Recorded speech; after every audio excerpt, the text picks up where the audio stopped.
مسجد نبوی کی تعمیر ہوتی ہے، تو جب تعمیر ہوئی تو صحابہ کرام کے جو گھر کے دروازے تھے وہ مسجد نبوی کی طرف کھل رہے تھے، پہلے سے کھل رہے تھے یا بعد میں انہوں نے آسانی کے لیے اس طرف کر لیے، بہرحال تو اب ان کے دروازے مسجد نبوی میں کھل رہے ہیں، تو وہ جب نکلتے گھر سے تو مسجد نبوی سے ہو کر، جب کہیں سے واپس آتے تو مسجد نبوی سے ہو کر۔ اب کچھ عرصہ تو یہ چلتا رہا۔ اب یاد رکھیے مسجد کا یہ حکم ہے فقہی، اگر آپ ناپاکی کی حالت میں ہیں، آپ پر غسل واجب ہے تو آپ مسجد میں نہیں آ سکتے، ٹھیک ہے، ناپاکی ہے، ناپاک بندہ کس طرح مسجد میں آئے گا؟ تو اب مسجد کیونکہ طہارت کا مقام ہے تو صحابہ کرام بھی انسان ہیں، تو صحابہ کرام کو ایک وقت آیا منع کر دیا گیا، بھائی جس کا دروازہ مسجد میں کھل رہا ہے نا سارے دروازوں کو بند کر دیا جائے، ٹھیک ہے، تاکہ مسجد کا وقار اور اس کی جو حرمت ہے اس کو قائم کیا جا سکے، مسجد کی طہارت کو باقی رکھا جا سکے، تو سارے دروازے بند کر دیے جائیں۔ سارے دروازے بند ہو گئے۔ یا رسول اللہ کسی کو استثناء بھی ہے، کوئی دروازہ کھلا رہے؟ ہاں، کوئی ایسا بندہ اس کا دروازہ کھلا رہے؟ فرمایا ہاں، سارے دروازوں کو بند کر دو، علی کے گھر کا دروازہ کھلا رہے، سارے دروازے بند کر دو، علی کا دروازہ بند نہیں کرنا۔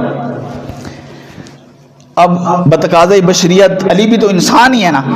ان پر بھی وہی حالتیں آنی ہیں جو باقی صحابہ کرام پر حالتیں آنی ہیں، ٹھیک ہے، تو ان کے لیے بھی وہی حکم ہے جو باقی صحابہ کرام کے لیے حکم ہے۔ اب کچھ لوگوں کے ذہن میں یہ بات آئی کہ یار یہ کیا بات ہوئی، ہاں ہمارے دروازے بند کرا دیے گئے، علی کا دروازہ تو ابھی بھی کھلا ہے، انسان ہے نا، بتقاضۂ بشریت آ جاتی ہیں چیزیں ذہن میں، نہ بھی آئیں تو شیطان ڈال دیتا ہے، دیکھو جی تمہارے دروازے بند کرا دیے اور علی اپنا تھا نا اس لیے اس کا دروازہ کھلا رہ گیا، اس کا دروازہ نہیں بند کرایا گیا۔ لوگوں کے ذہن میں سوال آیا یہ کیا بات ہوئی، نبی تو سب کے ہیں، سب کے لیے رحمت بن کے آئے ہیں، ہمارے بھی نبی ہیں، ہم بھی اسی طرح آپ کے دست و بازو ہیں، آپ کی تبلیغ میں، آپ کی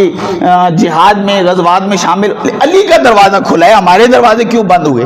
اب جب لوگوں میں یہ بات پھیلی نا، پھیلتے پھیلتے آقا علیہ الصلوۃ والسلام کے پاس آ گئی، نبی علیہ الصلوۃ والسلام تک جب یہ بات پہنچتی ہے تو آپ علیہ الصلوۃ والسلام منبر پر جلوہ فراز ہوتے ہیں، خطبہ دیتے ہیں، لوگوں کو مخاطب کرتے ہیں کہ بھئی میں نے ساری مسجد میں جو دروازے کھل رہے تھے لوگوں کے وہ دروازے بند کرا دیے اور ایک علی کا دروازہ کھلا چھوڑ دیا، تو تم لوگوں کے ذہن میں یہ بات آ رہی ہے اور تم اعتراض کر رہے ہو کہ علی کا دروازہ کھلا ہے، تو اس میں کیا راز ہے؟ فرمایا خدا کی عزت کی قسم۔ اب وہ جملہ جو میں نے کہا تھا کہ نبی شاید اپنے خون کی وجہ سے، داماد ہونے کی وجہ سے مقام دے رہے ہیں، اللہ کے حبیب فرماتے ہیں منبر پر خدا کی عزت کی قسم یہ جو دروازے بند کروائے ہیں نا یہ میں نے نہیں کروائے، یہ جو دروازے بند کرنے کا حکم تھا